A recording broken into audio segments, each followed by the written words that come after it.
कभी सोचा है आपने, स्वास्थ्य क्या है? क्या सिर्फ बीमार ना होना ही स्वस्थ होना है, या फिर स्वास्थ्य वो गहराई है जहां शरीर, मन और आत्मा तीनों एक लय में नाचते हैं?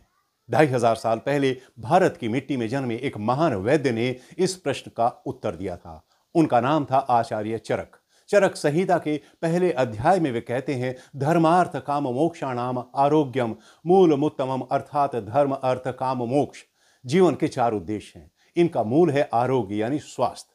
अगर शरीर कमजोर है, मन उदास है, तो ना धन का सुख और ना ही मन का सुख, ना भक्ति का रस, ना ही जीवन का आनंद।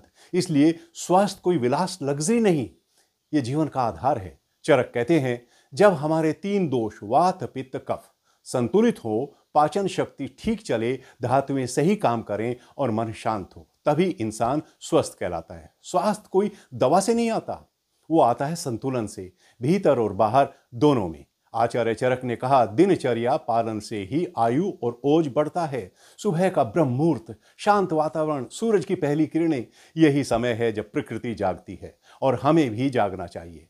फिर दांत साफ करना, जीभ, नाक, कान सबकी सफाई, हल्का व्यायाम, प्राणायाम और तेल मालिश, जिसे चरक ने अभ्यंग कहा, यह शरीर की ऊर्जा को जागृत करता है और मन में शांति भर देता है। फिर स्नान, ध्यान और सात्विक भोजन, यही है दिन की साधना। चरक कहते हैं, हिता भुक्तम सुखम याति अहिता भुक्तम महाव्यथाम, अर्थात हितकर भोजन सुख देता है और अहितकर भोजन दुख।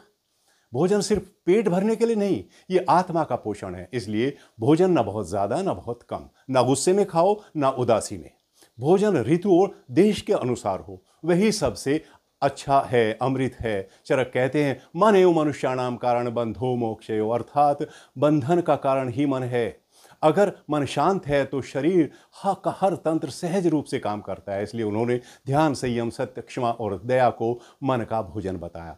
चरक ने सिखाया कि जैसे ऋतु बदलती है, वैसे ही हमारा व्यवहार भी बदलना चाहिए। गर्मी में हल्का और ठंडक देने वाला भोजन, सर्दी में तेल और घी वाला, बरसात में हल्का पचने वाला आहार। क्योंकि प्रकृति विरोध नहीं चाहती, वो सहयोग चाहती है। चरक ने कहा, हेतु सेवनात् रोग त्यागा स्वास्थ्य, अर्थात रोग तब आता है जब तुम गलत कारण अपनाते हो। उस कारण को छोड़ देने से स्वास्थ्य लौट आता है। बीमारी कोई सजा नहीं, ये एक संदेश है कि हमारा जीवन असंतुलित हो गया है, सुधर जाओ, संतुलन लौटाओ। बस यही उपचार है। चरक कहते हैं, जीवन कोई संघर्ष नहीं, ये एक साधना है। हर दिन थोड़ा अनुशासन, थोड़ा आभार, ग्रैटिट्यूड, थोड़ा ध्यान, थोड़ा संयम, तो देखना जीवन स्वयं एक औषधि बन जाता है।